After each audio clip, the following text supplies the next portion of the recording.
With state and local budgets threatening, Wisconsinites have been wondering what impact they're actually going to see in their day-to-day lives. Today, the Crosse Public Library announced they're reducing hours and staff to make up for lost funding in 2012. News 8's Jenna Traum joins us live in our studio to tell us how they're cutting back. When the Crosse Public Library found out they would have to cut over $150,000, they knew some things would have to go. The tricky part was finding where visitors would feel the least impact.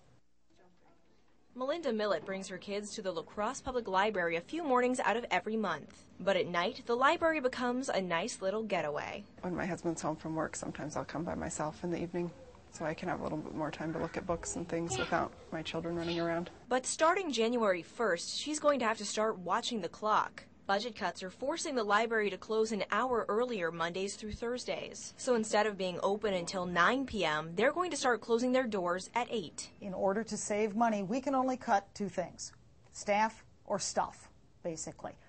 Either we reduce hours on personnel or we reduce our materials budget, because those are the two things that make a library run. But cutting back its evening hours is helping the library keep its doors open on weekends, a peak time for many of its customers, including families with children. One of the reasons we were so concerned about preserving our weekend hours is because those are high usage, high volume days. That's when families come out.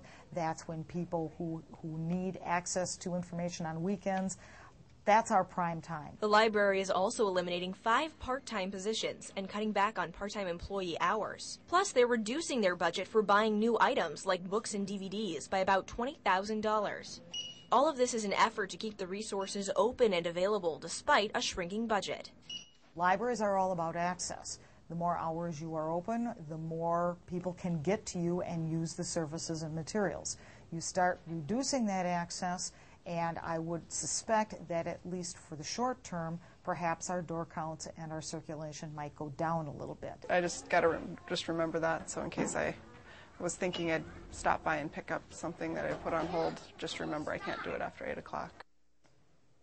We asked for feedback on our Facebook page today, and we've heard from several of you, like Deborah Swenson, who's going to have to cut back on her library visits because of the new hours. We'd like to hear your take on it, too. Check us out on Facebook.com/News8000 and tell us what you think.